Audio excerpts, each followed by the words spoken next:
हरिपुर नाम के जंगल में टूनी नाम की एक चिड़िया अपनी बेटी टुनटुनी के साथ रहती थी। टुनटुनी के पिता उसके बचपन में ही मर गए थे। तब से उसकी माँ ही हर तरह से टुनटुनी की परवरिश करती थी। अपनी बेटी को किसी चीज की कोई कमी नहीं होनी चाहिए, ये सोचकर माँ टूनी बहुत मेहनत करती थी। और टुनटुनी अभी छोटी थी, इसलिए वो उसे भी अपने साथ लेकर जाती थी। ऐसे ही एक दिन अपना काम खत्म करके घर लौटते वक्त टुनटुनी अपनी माँ से कहती है, माँ, मुझे भूख लग रही है। घर पहुँचने में अभी काफी समय लगेगा। मैं तब तक भूखी नहीं रह सकती। नहीं बेटा, मैं तुम्हारे लिए खाना लेकर आई हूँ। आओ रुको, यहाँ खाना खाते हैं। तब तक आप लोग कमेंट में बताएं 39 डिवाइडेड बाय 6 कितने होते हैं। ये कहते हुए वो दोनों एक पेड़ के पास रुकते हैं। वहाँ पर एक बूढ़े बाबा लेटकर कांप रहे थे। उसे देखकर टुनटुनी उससे पूछती है, बाबा जी, आप यहाँ क्यों बैठे हो? उठिए, क्या हुआ आपको? इतने बड़े जंगल में अकेले, इसका मतलब ये रास्ता भूल गए होंगे। इन्हें उठाओ बेटा, खाने के लिए कुछ देते हैं। इतने में वो बूढ़े बाबा होश में आकर कहते हैं, प्यास लग रही है। टुनटुनी जल्दी जल्दी उन्हें अपने पास जो पानी है वो देती है। पानी पीने के बाद, ये लीजिए बाबा जी, रोटियाँ खाइए, आपको ताकत मिलेगी। ये कहते हुए वो अपनी सारी रोटी उस बूढ़े बाबा को दे देती है और खुद भूखी रहती है। वो बाबा उन रोटियों को एक चुटकी में खा लेता है। कुछ ज्यादा ही भूखे लग रहे हो बाबा जी, ये लो, ये भी खा लो। ये कहते हुए टूनी भी अपनी सारी रोटियां दे देती है। बेटा, मुझे रोटियां देने के लिए आपका बहुत बहुत शुक्रिया, लेकिन मेरी भूख बिल्कुल भी नहीं मिटी है। बाबा, हमें माफ कर दीजिए। हमारे पास खाने के लिए जो कुछ भी था वो सब अपने आप को दे दिया। आप हमारे घर आ जाइए, जितनी चाहे उतनी रोटियां बना कर दूंगी। मेरी माँ जो बात कहती है वो करके दिखाती है बाबा जी। मुसीबत में पड़े लोगों की मदद करनी चाहिए। ये बात भी मुझे माँ ने ही सिखाई थी। वो आपकी मदद जरूर करेंगी। ये बात सुनते ही वो बूढ़ा बाबा एक बड़े से बिल्ली में बदल जाता है और टुनटुनी और टूनी उसे देखकर हैरान हो जाते हैं। अब बताओ, मेरी भूख मिटाने के लिए कितनी रोटियां बनाओगी? मदद करने के लिए आकार से या जीव से कोई मतलब नहीं है। मदद तो मदद होती है। मैंने तुमसे वादा किया था ना कि तुम्हारी भूख मिटाऊंगी। मैं अपना वादा हर हाल में पूरा करूंगी। ये कहते टूनी अपने घर जाकर एक टोकरी भर की रोटियां बनाकर लाती है, लेकिन वो बिल्ला उन सारी रोटियों को एक ही बार में खत्म कर देता है। मेरी भूख अभी कम नहीं हुई है, और रोटियां लाओ। फिर से टूनी घर जाकर अगले दिन सुबह 2 टोकरियां भरकर रोटियां लेकर आती है। वो उन रोटियों को भी एक ही बार में खा लेता है। मेरी भूख अभी भी कम नहीं हुई है। अगले दिन 5 टोकरियां भर के रोटियां बनाते ही घर में सारा आटा खत्म हो जाता है। अब तो घर में भी आटा खत्म हो गया है माँ। अभी भी बिल्ला भैया की भूख नहीं मिटी तो हम क्या करेंगे? बेटा, अगर मुझे कुछ हो जाए या बिल्ला मुझे सजा दे तो तुम अपना ख्याल रखना। बेटा, वो बस तुम्हें कुछ न करे, यही काफी है। ये कहते हुए टूनी अपनी बेटी को पास बिठाकर रोने लगती है। इतने में वो बिल्ला उनके घर आता है। मैं तुम्हारे पास ही आ रही थी। ये लो, 5 टोकरी रोटियां हैं। इन्हें खाने के बाद भी अगर तुम्हारी भूख नहीं मिटी तो और रोटियां बनाने के लिए मेरे पास आटा नहीं है। अब तुम मुझे जो चाहे वो सजा दे सकते हो। इतना सुनते ही वो विशाल बिल्ला एक परी चिड़िया के रूप में बदल जाती है। आप लोगों के कितने अच्छे दिल हैं। मैं आप लोगों से मिल पाई हूँ। मुझे इस बात की बहुत खुशी है। मैं आप लोगों की परीक्षा लेने के लिए आई थी। आप लोगों के बारे में जानने के लिए मैंने वो राक्षसी रूप लिया था, लेकिन आपने अपनी जुबान की खातिर अपना सब कुछ मुझे दे रहे थे। आप लोगों की अच्छाई मदद करने के हृदय के लिए मैं आपको एक इनाम देना चाहती हूँ। ये कहते हुए एक रोटी बनाने वाली मशीन को जादू से बनाकर वो उन्हें दे देती है। ये एक रोटियां बनाने वाला यंत्र है। इससे रोटियां बनाने के लिए आपको इसमें आटा डालने की भी जरूरत नहीं है। बस इसे अपने हाथ से घुमाते जाओ और इसमें से रोटियां निकलती जाएंगी। इसकी मदद से आपको कभी खाने की कमी नहीं होगी और जिंदगी आराम से कटेगी। इससे आप दूसरों की मदद भी कर सकती हैं।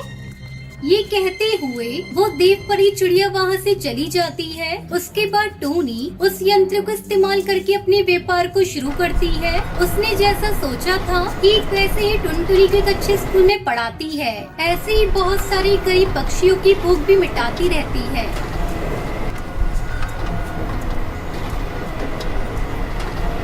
एक घने जंगल में बबली नाम की अमीर कबूतरी रहा करती थी।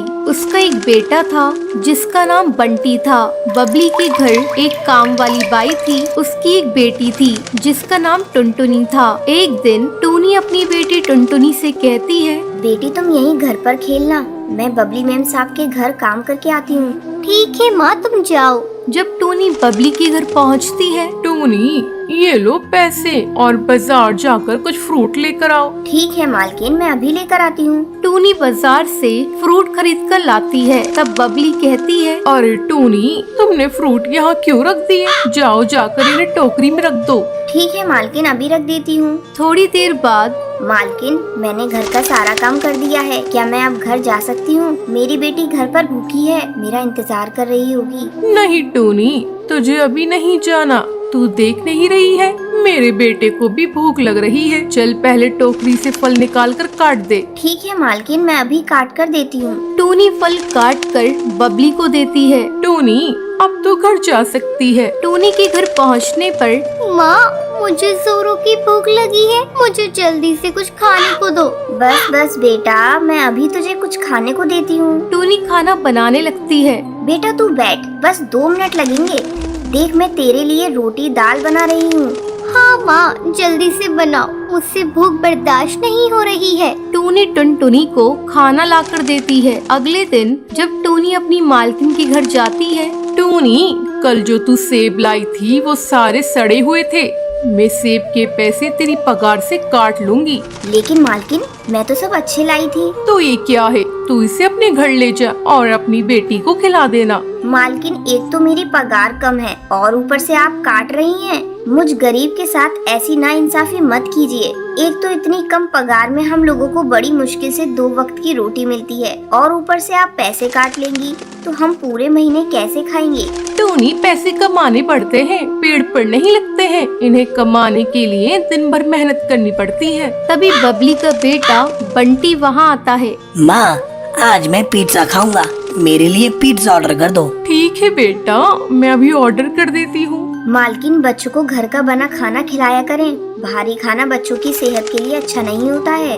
देख टूनी, तू मेरे यहाँ काम करती है तो काम से मतलब रखा कर और मुझे ज्यादा सलाह देने की जरूरत नहीं है। मेरे पास इतने पैसे हैं कि मैं अपनी बेटे की हर इच्छा पूरी कर सकती हूँ। तुम गरीब लोग हमें देख कर जलते हो, इसलिए कहते हो ये अच्छा है ये बुरा है। मालकिन मेरे कहने का मतलब वो नहीं था, मैं भी एक माँ हूँ, जानती हूँ बच्चों के लिए खाना कौन सा अच्छा है। मैं तो बस आपको बता रही थी, आगे आपकी मर्जी। तभी डिलीवरी बॉय पिज्जा लेकर आ जाता है। मैम ये रहा आपका पार्सल। जैसे ही बंटी पिज्जा खाता है, उसे उल्टियाँ होने लगती हैं। अरे ये मेरे बेटे को क्या हो गया? ये इतनी उल्टियाँ क्यों कर रहा है? मालकिन आप घबराइए मत, मैं अभी नींबू पानी लेकर आती हूँ। बंटी बेटा अभी ठीक हो जाएगा और आगे से बंटी बेटे को बाहर का खाना मत दीजिएगा। तू ठीक कहती है टोनी, मैं कान पकड़ती हूँ। आगे से इसे बाजार का कुछ भी नहीं खाने दूंगी, हमेशा इसे घर का बना खाना दूंगी। ये सुनकर टूनी खुश हो जाती है और अपने काम पर लग जाती है। ऐसे ही समय पंख लगाकर उड़ने लगता है। टूनी की बेटी टुनटुनी बड़ी हो जाती है। एक दिन वो पानी पीने के लिए नदी किनारे जाती है, जहाँ उसकी मुलाकात जंगल के सबसे अमीर पक्षी कड़कनाथ सेठ के बेटे से होती है। वाओ कितनी प्यारी चिड़िया है, काश मेरी शादी इससे हो जाए। कालू टुनटुनी के पास जाता है और उससे बात करता है। हेलो, मेरा नाम कालू है और मैं वो कड़कनाथ ज्वेलर्स का नाम सुना है ना, वही जो जंगल के सबसे बड़े हीरा व्यापारी है ना, मैं उन्हीं का बेटा हूँ। ओके, तो बताइए मैं आपकी कैसे मदद कर सकती हूँ? मुझे तुम बहुत अच्छी लगी हो। अगर तुम्हारी शादी किसी से तय न हुई हो और तुम किसी को पसंद ना करती हो तो मैं तुमसे शादी करना चाहता हूँ। टुनटुनी को कालू का बेबाक अंदाज पसंद आ जाता है। तुम भी बहुत हैंडसम हो और ठीक है, मैं भी तुमसे शादी करने के लिए तैयार हूँ। और इसी तरह दोनों की मुलाकातें दिन पर दिन बढ़ती चली जाती हैं। और एक दिन देखो कालू, मैं एक गरीब माँ की बेटी हूँ और मेरी माँ एक नौकरानी है। टुनटुनी की बातें सुनकर एक मिनट तो कालू चुप हो जाता है। सुनो, मैं कल मम्मी पापा को लेकर आऊँगा, तुम तैयार रहना। अगले दिन कालू अपने पिता और माँ को लेकर टुनटुनी के गरीब खाने पहुँचता है और साथ में बहुत सारे फल और मिठाइयाँ भी लेकर जाता है। कहाँ है तुम्हारी टुनटुनी बेटी? कालू बेटे से बड़ी तारीफ सुनी है। टूनी टुनटुनी को आवाज देती है। टुनटुनी की मासूमियत देखकर कालू के पिता और माँ हमें लड़की पसंद आई। जो लड़की इतनी ईमानदार हो वो कितनी अच्छी होगी। ये रिश्ता पक्का समझो और ये लो नए घोंसले की चाबी। अब आप लोग वहीं रहेंगे। और फिर टूनी और टुनटुनी खुशी खुशी अपनी बाकी जिंदगी गुजारते हैं। सुंदरवन के जंगल में चंपा कौवी अपनी बहू टुनटुनी के साथ रहती थी। टुनटुनी का पति सुंदर कौवा खेती करके अपने परिवार का पेट पालता था। एक दिन बहुत तेज बारिश हो रही थी। उस समय सुंदर अपने खेत में काम कर रहा था। अचानक बिजली जोरों से चमकती है और सुंदर के खेत में गिर जाती है, जिसकी चपेट में सुंदर कौवा आ जाता है और उसकी मौत हो जाती है। फिर शाम हो जाती है। टुनटुनी घर पर सुंदर कौवे का इंतजार कर रही थी। माँ जी, पिंकी के पापा अभी नहीं आए, बहुत देर हो गई है। मेरा तो जी घबरा रहा है और ये बारिश भी रुकने का नाम नहीं ले रही है। तू ज्यादा सोच मत बहू, मैं अभी जाकर देखती हूँ कि सुंदर बेटा कहाँ रह गया। चंपा कौवी अपने बेटे को देखने खेत पर जाती है। वहाँ सुंदर कौवे को मरा हुआ देखकर वो जोर जोर से रोने लगती है। हे भगवान, ये तूने क्या कर दिया? एक ही तो घर में कमाने वाला था, तूने उसे भी अपने पास बुला लिया। अब मेरी बहू और पोती का कौन पेट पालेगा? किसी तरह वो रोती बिलखती घर पहुँचती है। टुनटुनी बहू, हम लोग लुट गए, बर्बाद हो गए। क्यों माँ जी, क्या हो गया और ये कहाँ है? जल्दी बोलिए माँ जी, मुझे बहुत डर लग रहा है। बहू, सुंदर पर बिजली गिर गई और उसकी मौत हो गई। इतना सुनते ही टुनटुनी बेहोश हो जाती है। थोड़ी देर बाद बड़ी मुश्किल से टुनटुनी को होश आता है।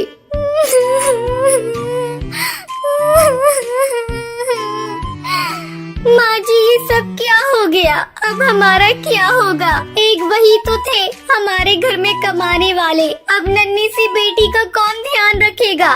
इस तरह कई दिन गुजर जाते हैं। टुनटुनी की हालत चंपा कौवी से देखी नहीं जा रही थी। वो टुनटुनी को समझाने लगती है।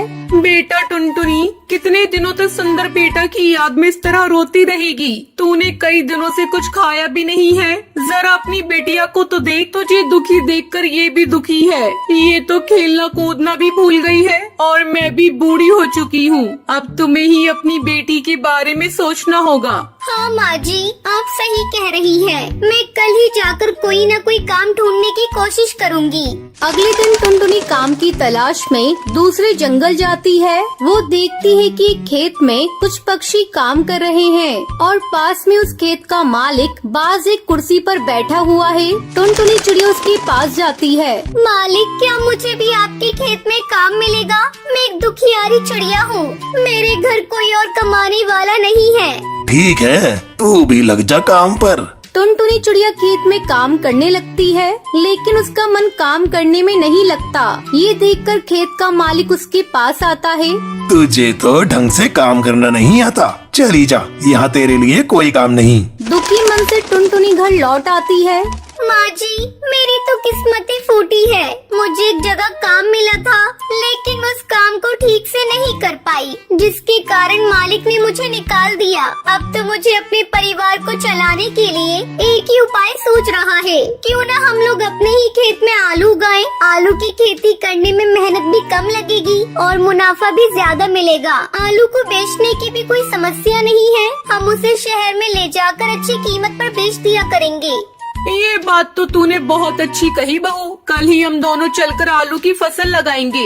ऐसा सोचकर दोनों सास बहू अगली सुबह अपनी खेत की सफाई करती हैं और आलू की फसल लगाती हैं। कुछ ही दिनों में उनके आलू की फसल तैयार हो जाती है। बहू जल्दी ही हम लोग अपनी फसल को शहर ले जाकर बेच देंगे। 2 दिन बाद टुनटुनी और उसकी सास अपनी फसल को शहर ले जाती हैं और उसे अच्छी कीमत पर बेच देती हैं। सेठ जी, ये ऑर्गेनिक आलू है, इसमें कोई केमिकल का प्रयोग नहीं हुआ है। ऑर्गेनिक आलू लाओ लाओ, मुँह मांगी कीमत ले जाओ। नोटों की गड्डी देखकर दोनों बहुत खुश होती हैं। फिर खुशी खुशी अपने घर लौटती हैं। बेटा ये ले, मैं तेरे लिए शहर से गुब्बारे लेकर आई हूँ। गुब्बारे देखकर पिंकी खुश हो जाती है और उससे खेलने लगती है। देखा बहू, तुझे खुश देखकर आज पिंकी भी खुश है। अब तो इसके साथ बैठकर खेल। मैं सबके लिए भोजन बनाती हूँ। चंपा भोजन बनाने चली जाती